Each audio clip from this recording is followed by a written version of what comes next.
ค่ะกราบสวัสดีFCทั้งช่องของสงกรานต์นะคะมื้อนี้จะมีแนวทางตำล่าวของเซียนไชว่านมาฝากค่ะงวดประจำวันที่20กรกฎาคม69ตำล่าวกับเซียนไชว่านนะคะมือวันที่17นะคะสายวิ่งสายแลนเพิ่นกับบ่หลุดบ่พลาดนะคะเพิ่นให้5กับ6กับมา6นะคะออก4 6นะคะถ้าพี่น้องไปกลับหัวก็จะเข้านะคะ94กับกลับหัวก็จะเป็น6446นะคะพี่น้องนี่ค่ะแต่ว่าเลขวิ่งสายแลนบ่หลุดงวดประจำวันที่20กรกฎาคม69วันจันทร์นี้จะเป็นตัวใดขอกดไลค์กดแชร์ให้กับเซียนไชว่านนะคะหรือว่าผู้ใดอยากให้น้ำชากาแฟเพิ่นกระทักเบอร์ขันบ่ทักเบอร์ของเพิ่นกระทักเบอร์แอดได้นะคะพี่น้องแต่ว่าเฮาจะขึ้นเบอร์โทรเพิ่นให้ตลอดนะคะคลิปของเซียนไชว่านก็จะขึ้นเบอร์โทรของเซียนไชว่านให้นะคะพี่น้องเอาก็ขอบคุณทุกการรับชมค่ะเฮาไปรับชมรับฟังตำล่าวันที่20กรกฎาคม69ได้เลยค่ะคือตัดไปบ่ไม่เป็นเนี่ยที่เขาเยี่ยมไม่ยินเสียงค่ะยังไม่ปล่อยค่ะบัดนี้เฮามาตำล่าวบัดนี้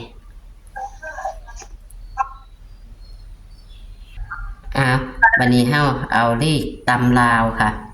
เป็นที่20กรกฎาคม69นะบัดนี้วังหนึ่งหันเจ้ากับเขาวิ่งเนาะค่ะวังหันตำลาว17กรกฎาคมเขาวิ่งเลขวิ่งนี่บ่พลาด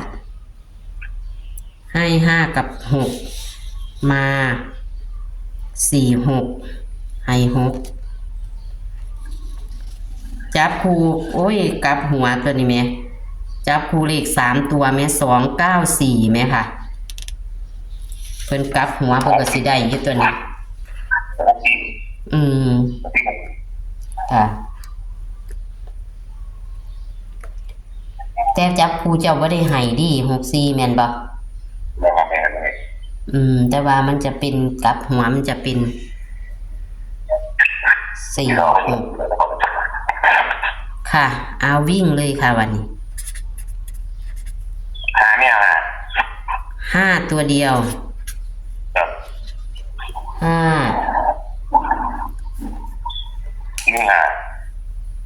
ค่ะ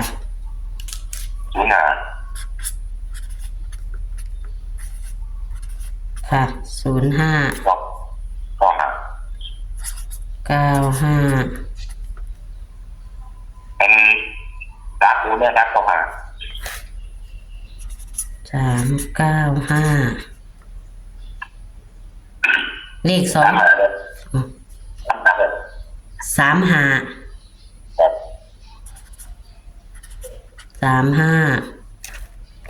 ไม่ขึ้นพันขึ้นไงเป็นพันที่สูงเลย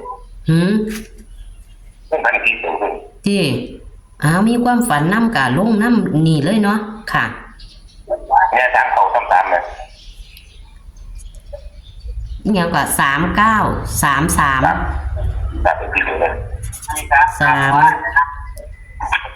39 33อันนี้ฝันเห็นตัวเลยบอกค่ะไม่ต้องบอกเลยไม่ต้องบอกแมนตัวนี้มันจะมาเลขนี่หรือว่ามันจะไปเลขไทยนี่ไม่รู้เนี่ยเราเพิ่งย้อนแต่ว่าก็ให้ไปทางตำราก่อนเนาะฝันเห็นเป็นตัวเลยแมนบ่ค่ะนี่ตามเก่ากับตามสัตว์เนี่ยมันก็ซ้ำบอกเจ้าเนี่ยเจ้าเมื่อถักเมื่อเสาร์หนึ่งเมื่อทุ่มพันเนี่ยพันบาทก็บอกว่าตามหาเลยบอกเลยแล้วมันก็เลยพันเลยตามเขาตามสัตว์บัดนี้มันก็มีแล้ว35ของเจ้าบัดนี้แต่ว่ามันเขาบอกไงตามหาเลยเนี่ยเขาบอกมันค่ะแสดงว่าเน้นตัวนี้ตัวขัน บ่รู้แล้วว่ามันเราตามนั้นพอเท่าที่แล้ว ความฝัน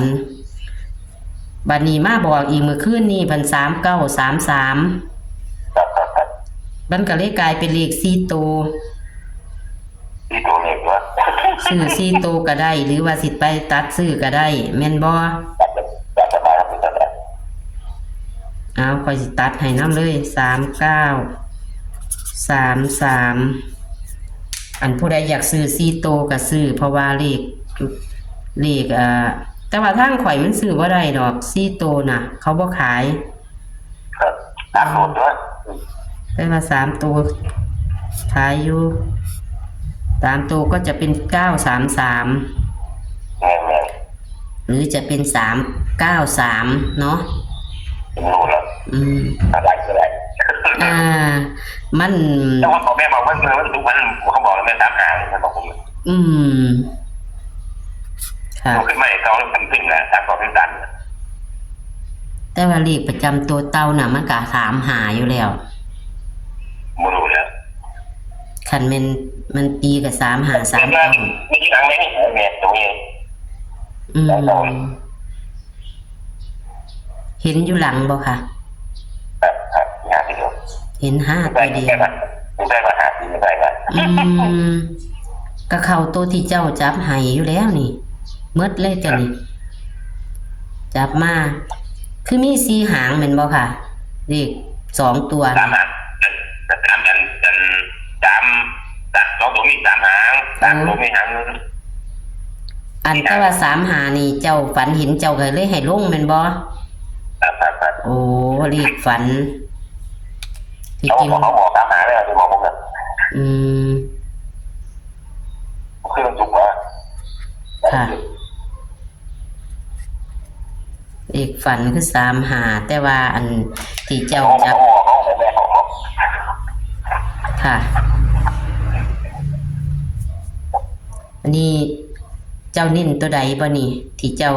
1 5 0 5 9 5นี่มันมาจากนี่มันเป็นอะไรออกเป็นแบบนอกสุนหาเนี่ยต่างๆทั้งคู่ไม่ไงนะคู่ว่าคู่หนึ่งเนี่ยค่ะคือให้หน่อยแต่งวดนี้คือสิซื้อง่ายค่ะแต่ที่นี่บัดนี้ยังไม่เร็วเอาพี่น้องแต่ว่าการรู้เงินเนี่ยในร้านพวกนี้เราจะต้องไปค่ะได้ตั้งไว้เอานิ่นๆเชียนๆเลยว่าติแต่คันเพิ่นอยากรูดอยากไปเอาหลายโตไก่เพิ่นรูดเอาเนาะคือหามันเอาไปถึงแม่มันหามันคิดมันเหลือวิ่งอ่ะเท่านั้นแหละค่ะเลขวิ่งนี่สุดยอดอยู่ก็มีแค่นี้เนาะค่ะมื้อนี้มีความฝันประกอบนำค่ะ3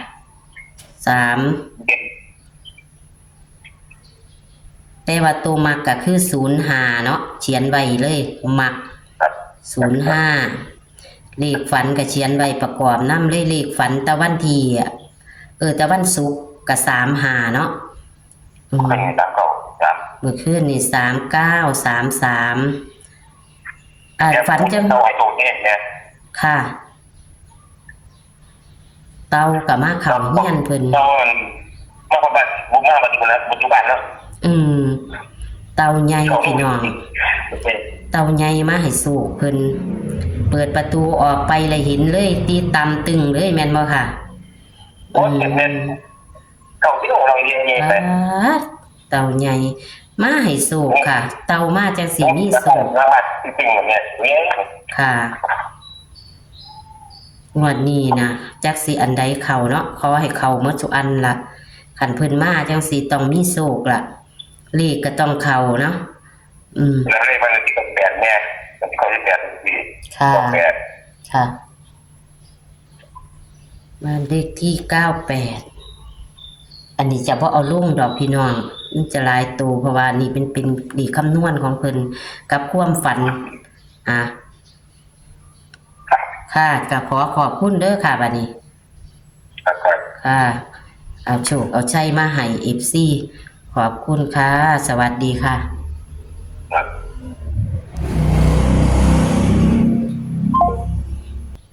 วันที่17 กรกฎาคม 69ตำล่าวของเซียนไซว่าน